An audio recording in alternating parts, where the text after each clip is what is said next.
napag-usapan natin ang patungkol sa may power up nitong si Zishan.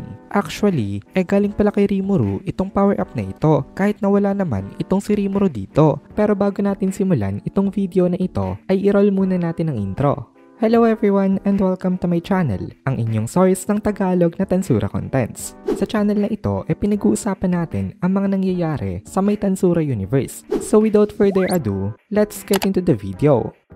Nag-upload na nga pala guys ang Kohay PH ng Tagalog na solo leveling. Kaya kung gusto mo makapanood ng Tagalog solo leveling contents, bisitahin nyo ang Kohay PH. Link in the description. So maging itong si Benimaru nga daw nakahiram ng power boost kay Rimuru dun sa may time na pagpigil nila kay Milim. Kaso lang, napakalaki pala ng damage na naidil nito sa kanyang body. Kasi wounded hanggang buto daw itong si Benimaru nang dahil dito. Masyado daw malaki ang cost ng Nihility Collapse na source ng power na hiniram nila kay Rimuru. Maging si Rimuru nga daw hindi master itong uncontrolled power na ito. Kapag na-damage daw ang katawan mo ng Nihility Collapse na energy, hindi ito kayang ma-heal ng recovery magic o ng kahit na anong medicine. Kaya pala ito ang dahilan kung bakit hindi pa rin kaya nitong si Benimaru ngayon na bumalik sa may battle. Kaya napasabi na lang itong si Benimaru sa nasaksihan niya na ginawa nitong si Zishan na kahit daw kay Rimuru sama galing yung power masyado pa rin daw yung destructive. Masyado daw ata naging reckless itong si Zishan sa pag-access ng power na yon. Tandaan natin na saglit lang ginamit nitong si Benimaru yung power ng Nihility Collapse. Basically,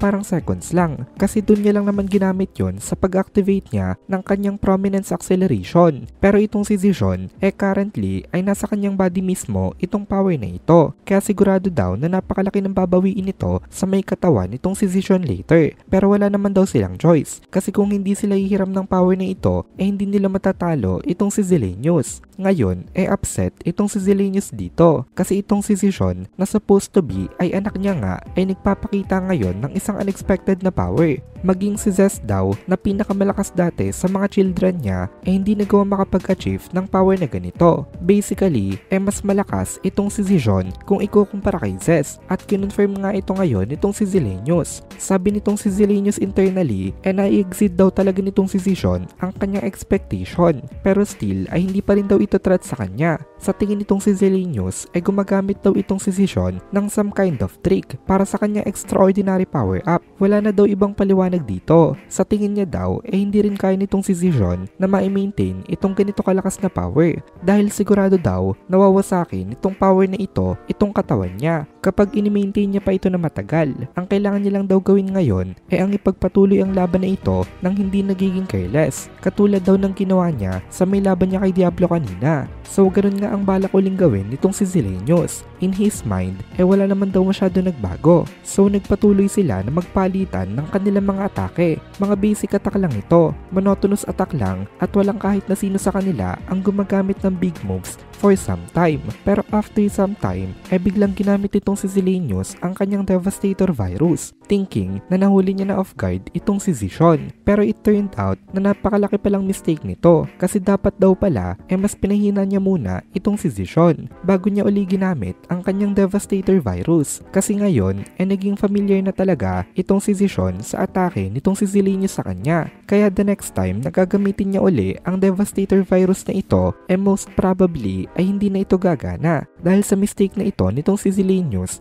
bumalik uli siya sa kanyang monotonous na atake. Pero this time ginamit naman itong si Zilenius ang kanyang mga blades para ikat itong si Zishan. By the way, itong mga blades na ito basically ay para mga buhok niya kaya maraming blades ang ibinato niyang atake. Pero pinigilan itong mga blades na ito ng bagong power nitong si Zishan. At ito na nga ang Kozuha. Nagkaroon itong si Zishan ng Sphere of Influence na nakapaligid sa kanya na hinihiwa into smaller pieces ang lahat ng papasok dito. Pero since dahil matigas nga ang tiny blades na ito nitong si Zilenius hindi ito nawasak at nairepel lang ito ng Sphere of Influence nitong si Zishan. Pero again nga walang atake nitong si Zilenius ang makapag-deal ng damage kay Zishan. Kaya na-amaze itong si Zilenius dito. Tapos itong si Zishan naman ang umatake nung naibaba nitong si Zilenius ang guard niya dahil sa pagka-amaze niya kanina at sumuntok itong si Zishan sa may likod nitong si Zilenius. Naiwasan naman ito nitong si Zilenius pero slightly itong tumama sa kanya. And of course, dahil slight nga lang ang tama nito hindi man lang ito nag-cause ng gasgas sa kanyang exoskeleton.